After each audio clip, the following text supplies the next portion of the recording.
Okay, thank you.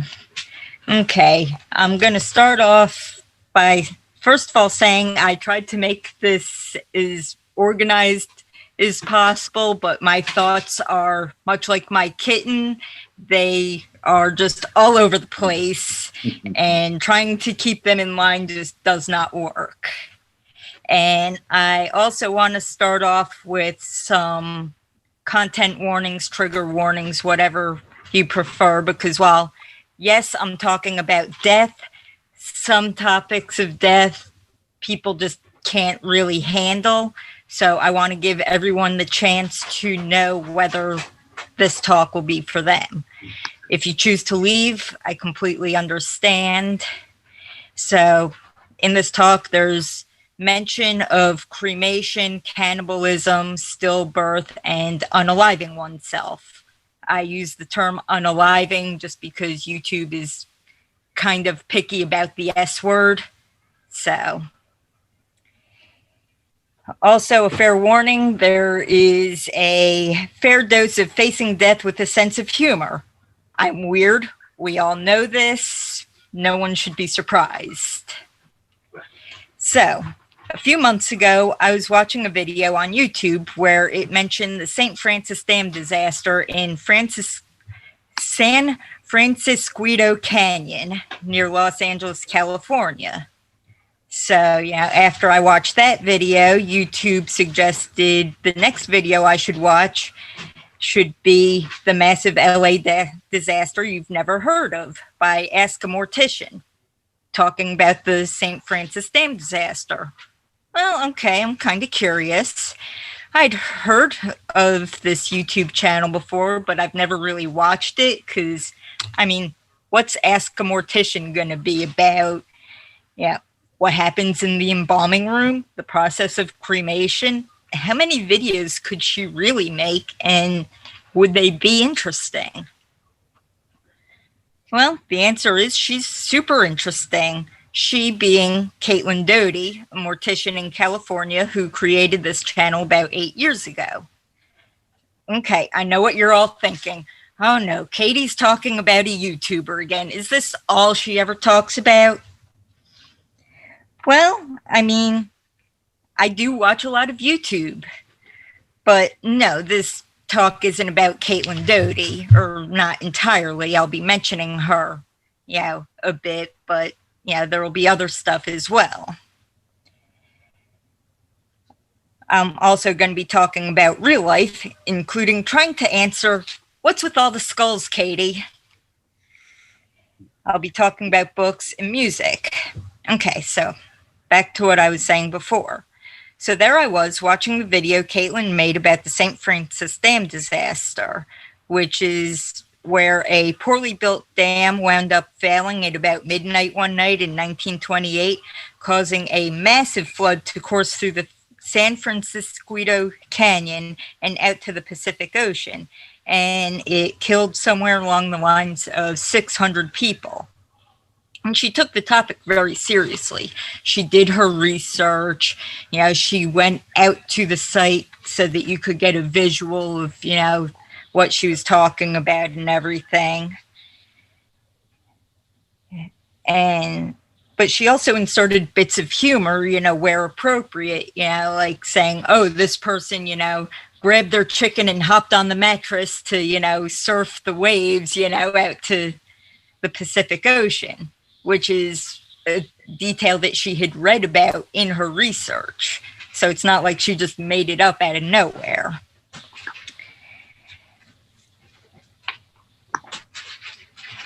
But the bits of humor were to help lighten the subject, but not to make light of the subject. Okay, so that was an interesting video. So I checked out another and another. The Lake That Never Gives Up Her Dead, about Lake Superior and the wreck of the Edmund Fitzgerald, and the corpses that are still there, classifying that area as a graveyard.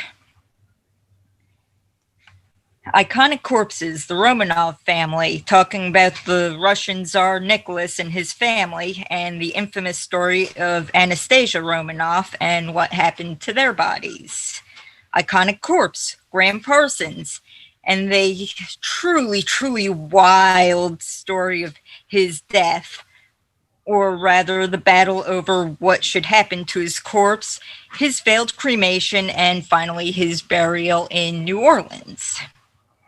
So through all of these, Caitlin tells the history. If possible, she goes to the sites mentioned. She talks to the people, if possible, who could tell her more. And she truly honors the memories of those she speaks about. But she does it in an honest, lighthearted way. I came to realize that she's a lot like me. She's got a morbid sense of humor. Someone who looks at death and says, okay, yes, death exists, but I want to know more. I want to uncover your secrets. She did a 3-part series on cannibalism, land, sea, and air. She spoke about the Donner Party, the real Moby Dick, the story of the Essex whaling ship and the disturbing fate of its crew.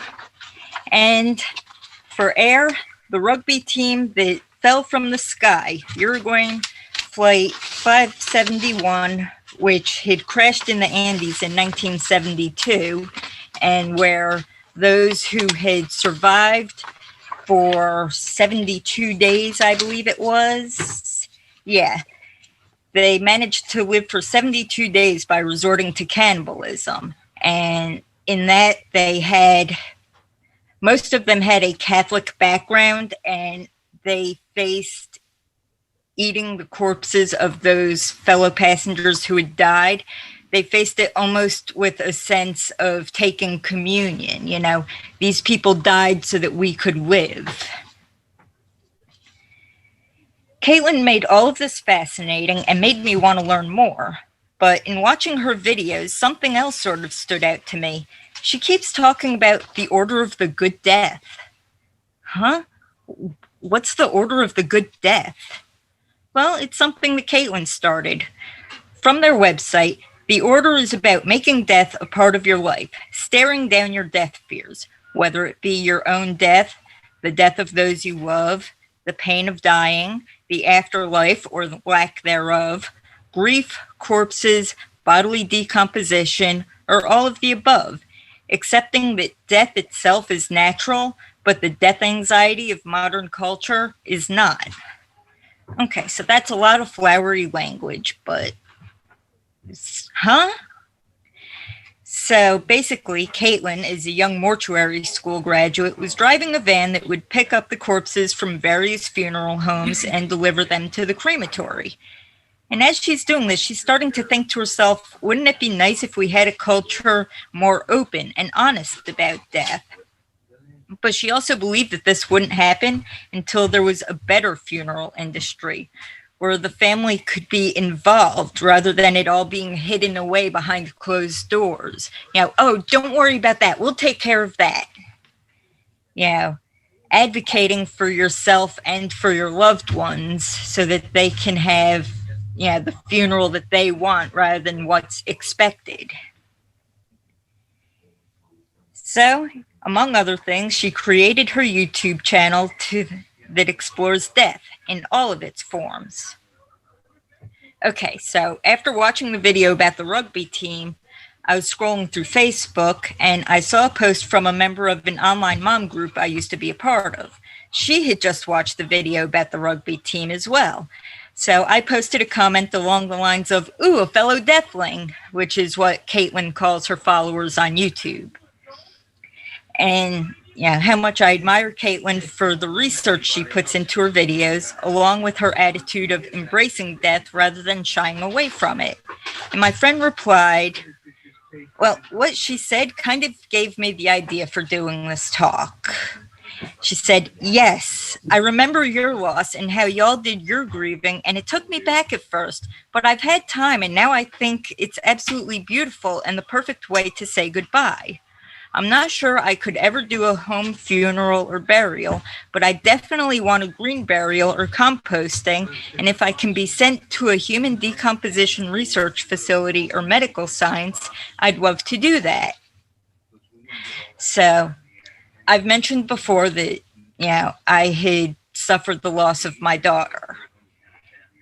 Yeah, this was before I started attending our church.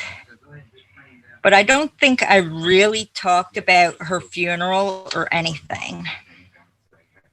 See, after I delivered Caddy and asking what happens now, we found out that we could bury her ourselves as long as we did it within 2 days. Because as far as the state of Tennessee was concerned, my daughter never actually existed. There's no birth certificate because those are a certificate of live birth, and she was never alive. She never breathed. And without a birth certificate, there's no death certificate. So, yeah, there's no record of her really having ever existed. So on June 19th, 2009, we brought our stillborn baby home. We laid her in her crib while we made plans. We picked up the boys from the babysitter, and my husband explained to them what had happened. At the time, EJ was 5 and Connor was 2. They got to see their baby sister. We kept the temperature in our room low while we figured out what we would do.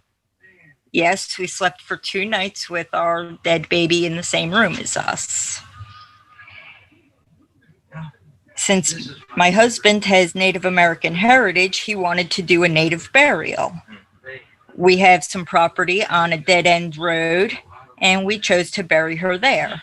So on Sunday, June 21st, which was also Father's Day that year, making it all the more painful, my husband wrapped our daughter in a red blanket he'd made, dug her grave, and we held a small private funeral. Him, me, my father, our 2 sons, and my childhood best friend who had dropped everything to drive down from Michigan to be there with me. No one else, because neither of us had any other family down here, and we didn't really have friends here either. All of my friends existed online and were spread across the U.S. And all of them were really freaked out at the thought of us not only holding our own burial, but the fact that we'd slept with her in the same room with us for 2 days. They thought that I had to have been mentally ill to do such a thing. Yeah, it's just not normal. It's not sane. But here's the thing. I've dealt with death before. I've long had a, excuse the term, but a morbid fascination with death. I was in 2nd grade when my grandma died. Grandma was my father's mom. I don't really remember much about her. I just remember she'd been sick in the hospital, and then one day my parents came home and told me she'd died. I didn't go to her funeral because my parents thought that I was too young. The next death that I was made aware of was when I was about 11 years old. My mom was in the hospital with a stroke, and my dad came home and told me that his friend Rosemary had passed away. I was shocked. Auntie Ro? How? Huh? Auntie Ro, who had the silly Shih Tzu that she'd leave MTV on for while she went to work. She was the only person who would cut the hair of anyone in our house. She's the one who bought me cool clothes that my parents would never think to buy me, and who spoiled me as much as my parents would let her. She was like a sister to my dad. So, how'd she die? Well, it was a drug overdose, and that's all that I know about it. But this death was still sort of separate from me. It was, out there. As much as I loved Auntie Ro, she wasn't in our household. It was fairly easy to move on from her death and keep living life normally. Plus, like I said, my mom was in the hospital, so there was that to focus on. I was still mostly unaffected by the great specter of death.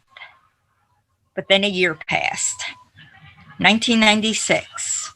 1 month after my birthday, death came home. Literally. I'll try to be brief, but thorough in talking about the events that really turned my life on its head. February 26th was a Monday. I was taken out of school early by my friend Sandy's mom. Sandy's the best friend that I spoke about earlier. Sandy lived in another town. Why would her mom be picking me up? This must have been a surprise that our moms had planned. Sandy and I had a nice afternoon doing homework together and, of course, talking about our favorite book series, The Babysitter's Club. I had gotten a new book that day, Marianne and the Memory Garden, and I was excited to start reading it. But we were interrupted at one point by a detective coming and asking us questions. I didn't understand what was going on, but my oldest brother, who was 18, he was always in trouble, so I figured it must have been related to something he had done.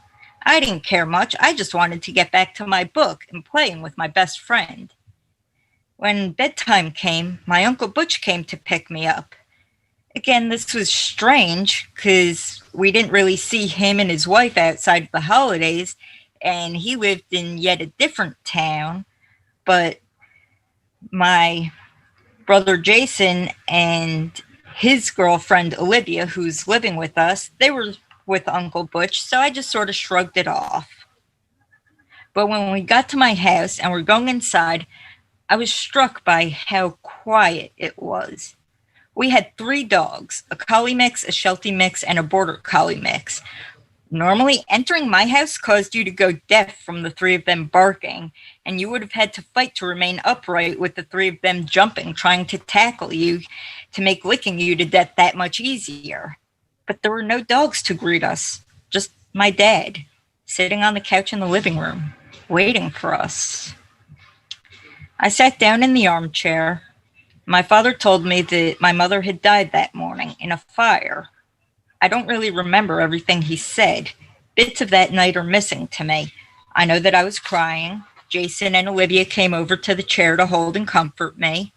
Uncle Butch asked if we wanted to go to his house, and Jason said that he would do whatever I wanted. I said I wanted to stay home. Of course I'd stay home. We had school in the morning, and school was only 2 blocks away. So he left.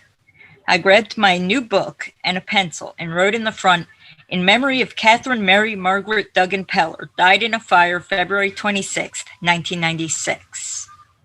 I remember going to sit down in the computer chair. I don't remember why, when Aunt Mickey put her hand on my shoulder and said, "You're coming to my house." Not a question. In order. My dad, or was it Aunt Mickey, changing the outgoing answering machine message to tell David to call the house, to call her house, since David wasn't home and we didn't know where he was. He was always out with his friends until early morning. He'd already graduated. He didn't have any rules saying he had to be home at any certain time.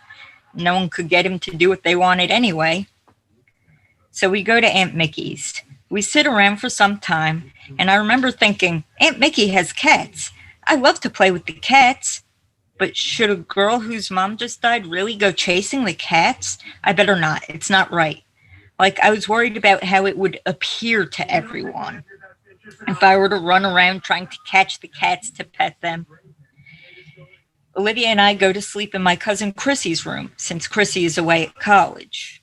I go to lie down on the cot, but Olivia wants me with her. She's trying to be strong, to be brave for me. But my mom was like a mom to her as well. We talk about, is my mom in heaven now? Or will she come back, reincarnated? Did God need her soul for some new baby? I don't know how long we lay there in the dark, trying to make sense of this. The next day, none of us go to school. I go with my dad to the kennel to pick up the dogs. There's some confusion, as the police had told the kennel that it was Mr. Peller who had died, not Mrs. Peller.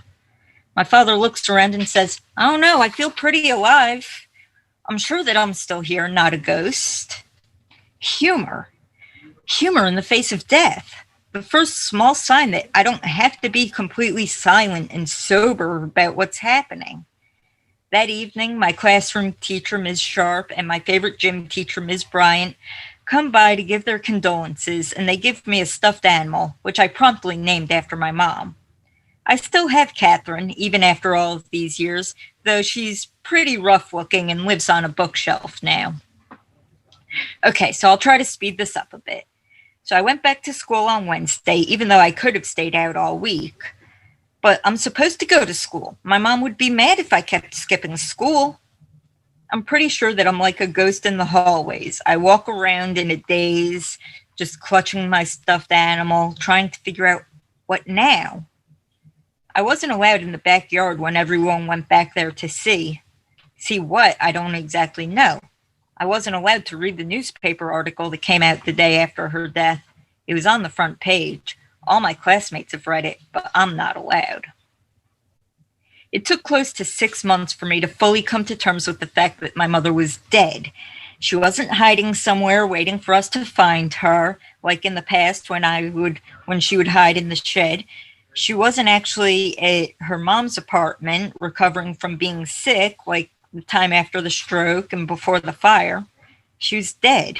She wasn't coming back. On the 1-year anniversary of her death, I wore black. I skipped Spanish class to sit in my 7th grade science teacher's classroom and help her grade papers. That teacher, Dr. Bush,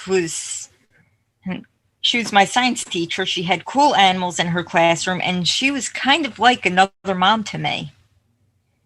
A little after a year after my mom died, the summer between 7th and 8th grades, I was at summer camp when it suddenly hit me hard. All the emotions I'd been bottling up came out one night. It was a thunderstorm, and all the girls in our cabin had pulled our mattresses down onto the floor in the middle of the cabin so we wouldn't get wet. One of the girls from my school, Stephanie, and I were talking about the thunder being angels bowling or something. So I joked that the gutter balls must be my mom because her right arm was paralyzed from the stroke and she was right-handed.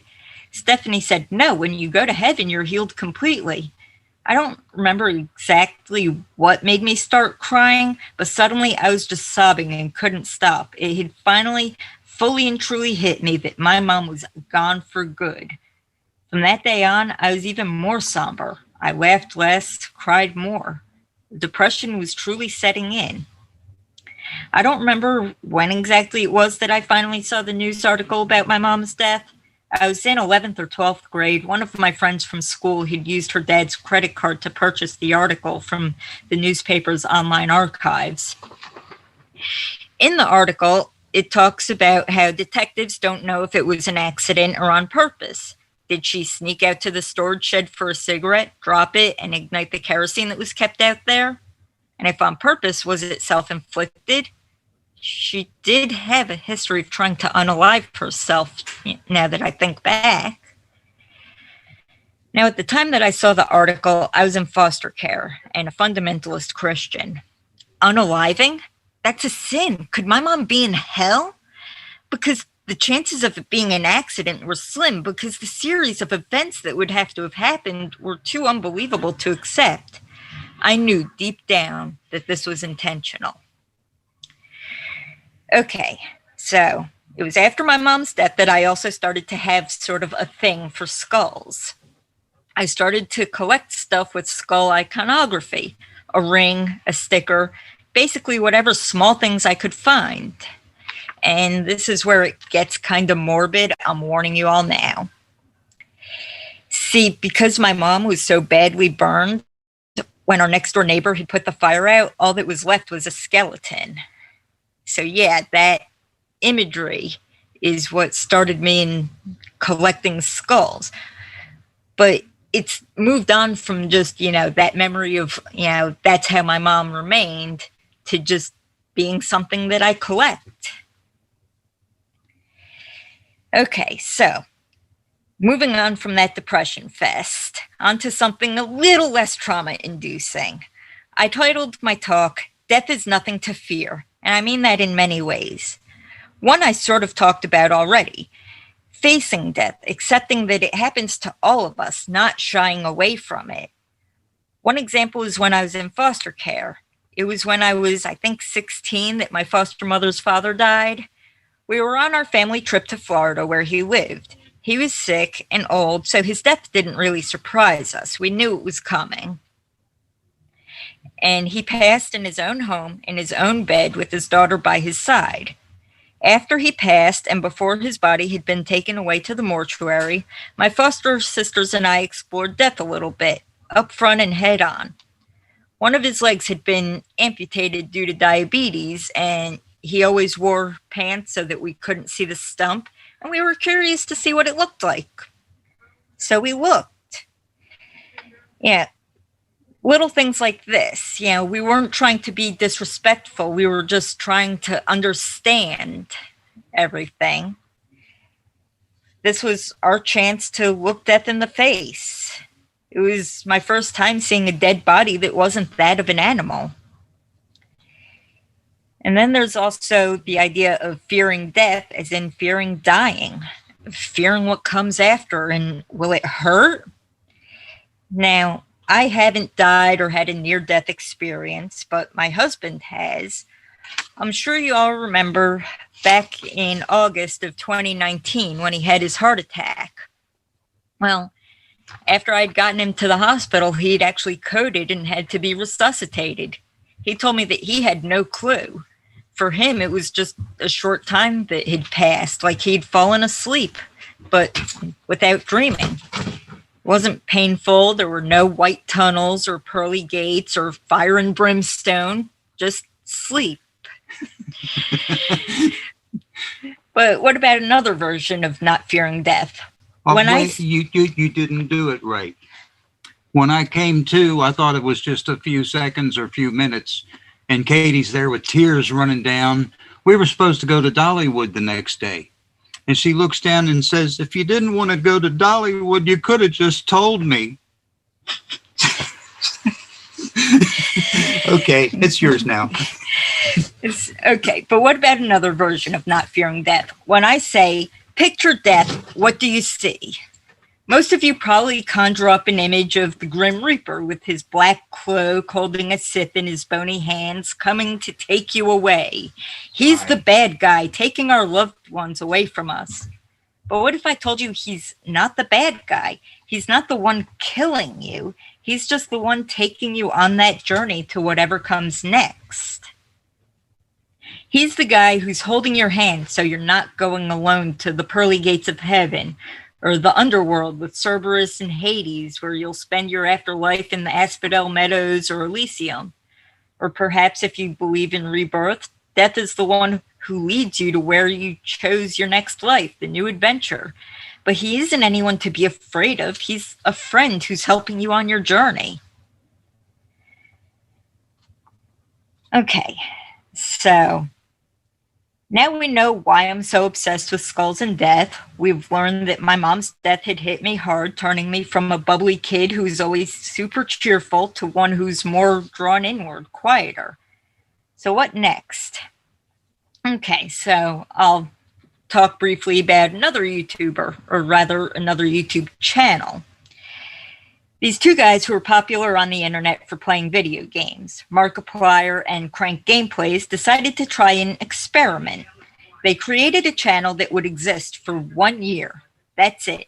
And then be deleted with none of the videos to survive. What would you do if you only had 1 year to live? It was sort of an experiment on the impermanence of life and death. From the channel description, what would you do if you only had a year left to live? Would you squander the time you were given, or would you make every second count? Welcome to Unus Annus. In exactly 365 days, this channel will be deleted along with all the daily uploads accumulated since then. Nothing will be saved, nothing will be re-uploaded. This is your one chance to join us at the onset of our adventure, to be there from the beginning, to make every second count. Subscribe now and relish what little time we have left to have the choice made for you as we disappear from existence forever. But remember, everything has an end, even you. Memento mori, unus annus. They did strange things they normally couldn't do on their main channels due to YouTube's policies on monetization and being advertiser friendly and age restrictions. It allowed them to expand beyond just playing video games, to try new things and push themselves out of their comfort zones. From making their own dog food for their dogs or making homemade mozzarella to getting pepper sprayed or creating their own sensory deprivation tank in Markiplier's bathroom. Every day for 365 days, they would upload a new video. They were challenged further when the pandemic hit and they couldn't get together to film or to go to locations to create new videos. But still, the pandemic worked well with the concept of the channel. Time is fleeting. What will you do with the time you have left? Early on, they had gone and bought a coffin in the black and white theme of the channel. For the final video, a 12-hour live stream where their friends and channel guests eulogized them, the coffin was present, front and center. And at the end of the stream on Friday, November 13th, 2020, with over 1 million people watching, the channel was deleted, and all Unis Honest related social media was made private, never to exist again. If anyone tried to re-upload any of the videos, they would get hit with a copyright strike, because once you're gone, you're not coming back. Okay, so now moving on a bit to talk about books. Without really trying, I always seem to stumble on books where death is at least a cursory topic. I mentioned my obsession with the Babysitter's Club. There are two main books that explore death. The first is Claudia and the Sad Goodbye, where Claudia's grandmother Mimi died after a series of strokes. Before Mimi dies and she's in the hospital, Claudia is worried, and her friends and the other members of the Babysitter's Club try to cheer her up with memories of Mimi. After Mimi's death, after the funeral, when Claudia's friends again try to talk about memories of Mimi, Claudia lashes out. It's too painful for her right then, the wound too fresh.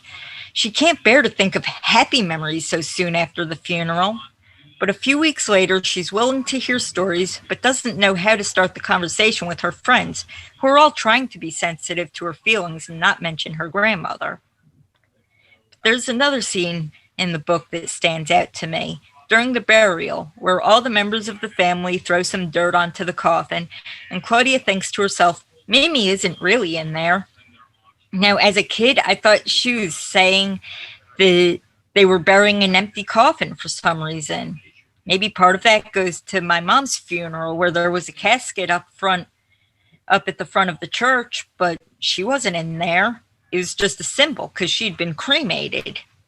It wasn't until I was older and rereading the books as an adult. Yes, I, as a 37-year-old woman, still read books aimed at 9-year-old girls. But it wasn't until rereading as an adult that I realized that what Claudia meant by Mimi wasn't in the coffin. It meant that just because her body was there didn't mean that what made Mimi a unique human being, her spirit, her energy, whatever spark that animates the body, that was no longer there. It was just an empty shell. The other book that deals with the topic of death head on is Marianne and the Memory Garden. Yep, the book that I'd gotten the day my mom died. Talk about fate. In the book, a classmate of Marianne's dies, just a short time after leaving Marianne's house. Her family had been going out to dinner when they got hit by a drunk driver. In the book, while many of the classmates seem to move on from the shock fairly quickly, Marianne is hung up on the suddenness of it and how unfair it is and how big of an issue drunk driving is. She campaigns to start a chapter of students against drunk driving in their school and to get a memory garden planted to remember this classmate who had been killed so suddenly. After we'd lost my daughter, someone I talked with online mentioned a good book to read would be Looking for Alaska by John Green.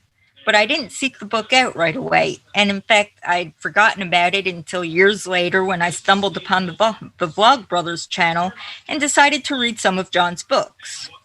Looking for Alaska is now one of my favorite books of all time. If you haven't read it or watched the Hulu miniseries based off of it, then I don't really want to give too much away, but death is a very central topic.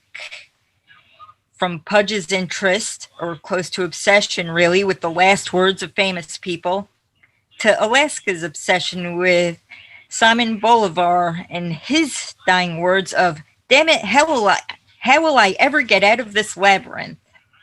The book explores life and death, pain and suffering, the highs and lows of being a teenager. And then Just recently, after I decided to do this talk, I started listening to audiobooks. I was picking them pretty much at random, no regard for genre or reading level or anything, just what sounds interesting. One book that I listened to was That Is Not What Happened by Cody Keplinger, a young adult fiction book about survivors of a school shooting. The protagonist has started this book as a way to get the truth out there about what happened at the shooting, as everyone thinks her best friend had defiantly stood up to the gunman, saying yes, that was her cross necklace, and yes, she thinks God will save her, before the gunman shot her dead. But the protagonist was there, and that never happened. The cross belonged to someone else. But at this point in the story, 3 years have passed, and everyone believes the lie, and the lie makes them feel good. And it takes the course of the book and hearing the stories of the other 5 survivors to recognize that the true story doesn't actually matter when the lie has helped so many people cope with the aftermath of the shooting, cope with death, and find their faith. All in all, it sounds to me like a fictionalized version of Cassie Bernal and the Columbine shooting. But what struck me the most is the main character's panic attacks as she considers the concept of death. Because she's not religious. She doesn't believe in heaven and hell. She's certain there's just nothingness, and that whole cease to exist and there's nothing after scares her. Because she thinks that somehow her consciousness still is aware that there's nothing, basically. And the thing is, I used to struggle with that as well. I fought so hard to try to believe in heaven because that would mean I'd get to see my mom again. But I no longer believe in heaven and hell. But I'll sort of put that aside and I'll come back to it later. The other book I've recently encountered is yet another young adult novel, this one called This Is Not the End by Chandler Baker. In this one, it's set in a fictional universe in which it's possible to bring a dead body back to life, and everyone is granted one resurrection to be used on their 18th birthday. That is, the ability to, for free, bring one person back to life, with a few caveats, such as the person can't have died due to self-inflicted or assisted self-inflicted death, or have been cremated. Our main character, Lake Devereaux, has just weeks before her birthday lost her best friend and boyfriend in a fatal car accident. Which one will she grant her resurrection to? But the truth is, it's not a choice between 2, but 3 people, is she had years before been pressured to promise her resurrection to someone who's not yet dead, but is planning to stage an elaborate accident in order to die and use the resurrection to come back in a better body, as an accident 5 years prior had left them quadriplegic. Who will she grant her resurrection to? And is the ability to resurrect the dead really a good thing? What if the person doesn't want to be brought back? And in a world that knows it's possible to bring a person back to life, does this cause people to not be able to properly move on, to properly grieve and heal in hopes that someone will bring that loved one back for them? It isn't that I purposely seek out books about death, dying, the aftermath of death, etc. It's more that there's so much out there that explores this topic that I stumble on it, and I find hearing other people's views interesting. So let's circle back. What do I believe in terms of death? What happens to us? When I told my former physical therapist the topic of my talk, he asked, "So what do you think happens when you die?" I didn't quite have a coherent response at that time. I wasn't expecting him to ask me that, to be honest, but let's see if I can give a semi-coherent response now. I don't believe in heaven or hell. I don't believe in any great beyond. Rather, there's nothing. I don't believe in a soul or any sort of religious sense. When you die, your body's just an inanimate object. The energy that made you move dissipates. But since energy can't be created or destroyed, the energy that makes you goes out into the universe, dissipates, gets dispersed, goes back to the world to be used in other things. The energy that had once powered my mother perhaps went toward a tree growing down the block. Perhaps some of that energy went into a rabbit, which then got killed and processed to create dog food for the dog the next state over. because some of the energy that comes from the sun warming my skin as I walk in the park, maybe the wind ruffling my hair, cooling me off. Maybe some of the energy goes to all of that. When my father passed, yes, I cried, but not for long, because his pain was over. Not just the pain of whatever had been making him sick, but he'd been depressed, grieving for the past 25 years after losing my mother. He loved her so much. EJ had recently found my parents' photo album among my father's stuff in the attic, the photo album from their wedding. And you know what struck me the most as I looked at those pictures? How my father looked like a man who had just won the lottery when he was looking at my mom. A kid in a candy store, the richest man on earth, the smartest man in the world. None of them could hold a candle to just how utterly thrilled my father looked as he married my mother. And when he died, the suffering that he'd held on to for the past 25 years was over. The energy that was him has gone back into the universe to recombine with the energy that was my mother. They're together again. Now, how does this mesh with my belief that ghosts are real? I have a simple explanation. I don't know if it's the right answer, but it's an answer. There's a belief that what we call ghosts or spirits are simply a form of recording. Just like I could turn on the TV and find a recording of Bob Ross or Mr. Rogers, and they'd look just as alive and vital as they did 30 years ago. That ghost that's walking through the break room at my store is just a recording, an imprint of energy left behind by someone in that spot at some point in the past. Okay, so back to Caitlin Doty, aka Ask a Mortician.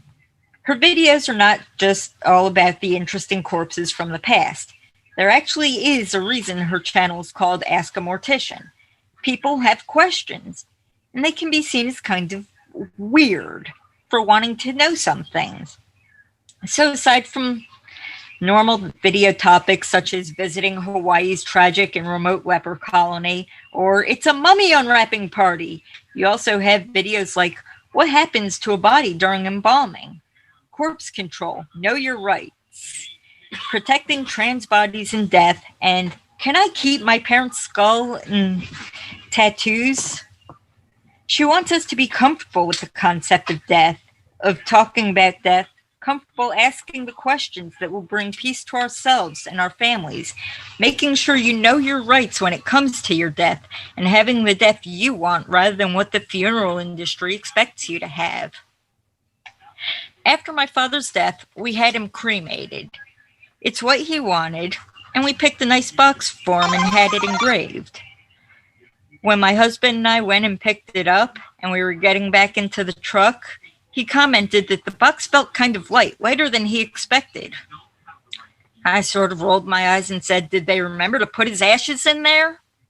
So Jim took the box firmly in both hands and gave it a shake. Well, I hear something moving and rattling in there. Yep, he's in there. Then he looks at me. Yeah, I know. Stop shaking your dad. And you know what? I laughed and I said, nah, this is probably the most exciting thing he's had happen to him in a while. A few days later, I told Jim that I kind of want to get a small vial. Nothing real big, just a little vial that I can put a small bit of my dad's ashes into and attach it to a keychain.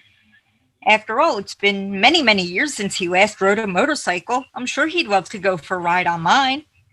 And to get to go on roller coasters again, go on car trips, perhaps a cruise. He'd get to see the world, travel again after being pretty much homebound for so long. Okay, so finally we move on to music. After I came up with the idea for this talk, I was listening to some music on YouTube, letting the app randomly select songs for me to listen to based on other songs I'd listened to recently.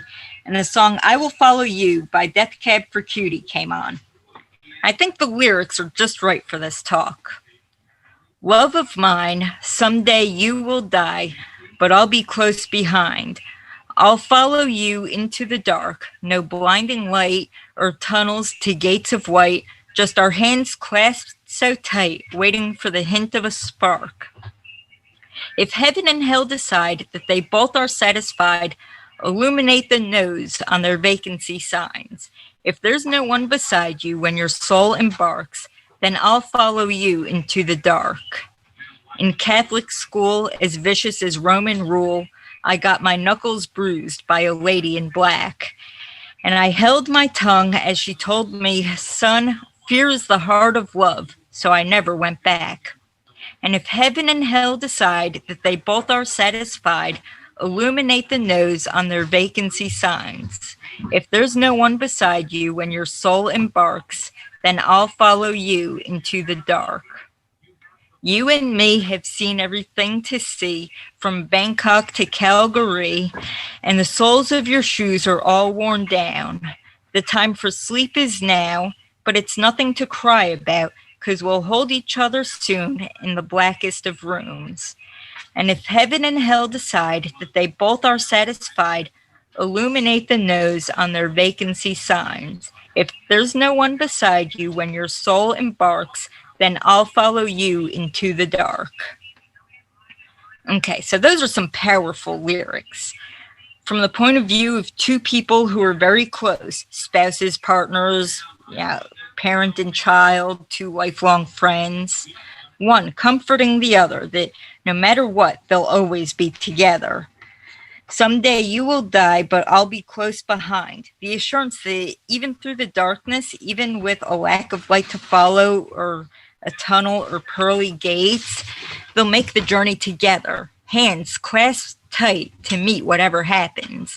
If heaven and hell decide that they both are satisfied, in other words, both are full up, there's no vacancy, no room. Even if that should happen and there's no one there with the one when they pass on, the other will follow, be close behind. Then we get to what I feel is one of the most hard-hitting lyrics. In Catholic school, vicious as Roman rule, I got my knuckles bruised by a lady in black. Even if you yourself haven't gone to a Catholic school, we've all heard the stories of the nuns rapping your knuckles with a ruler when you misbehave.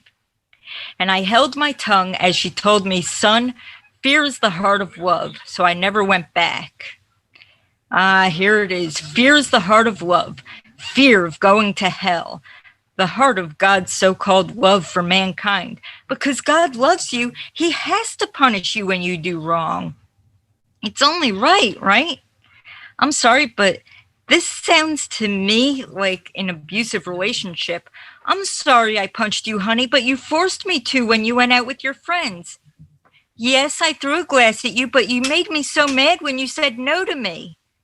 I love you. That's why I want you here with me. And when you don't listen to me, I have no choice but to punish you. How on earth is that any different than you didn't listen to me or obey my words, so I had no choice? I had to send you to be punished eternally because I love you. But moving on from that, the song then goes on to talk about how the two subjects of the song have seen everything there is to see. They've traveled the world. They've had so many great experiences, done so much that the soles of their shoes are worn down. But now it's time to sleep, to rest. There's no need to cry. This isn't a sad thing. They'll be together, holding each other, even in the darkness, the nothing that comes after death. Okay, I know that I'm going a little long, so I'll just finish up really quickly with a dream that I had a few nights ago. In the dream, everyone in our family was here at home relaxing, the boys on their computers, husband and I in the kitchen talking while he cooked. And in walks my dad, looking like he did several months ago, kind of heavy set, long hair, walking with his cane. And he said, sorry, I was really tired. I just woke up. And I look at him and I say, get out of my house. He argues, saying he was simply sleeping. He's awake now. No, you're not my dad. Get out of my house. He proceeds to say that isn't very nice. Aren't I happy to see him? To which I finally respond, no, you're not my dad. He died several months ago and we cremated him. You're not my dad. Get out. To which he goes, well, that's an awful mean trick. And then I woke up. So I'll finish with that. I'm sorry I went so long, but thank you everyone for listening.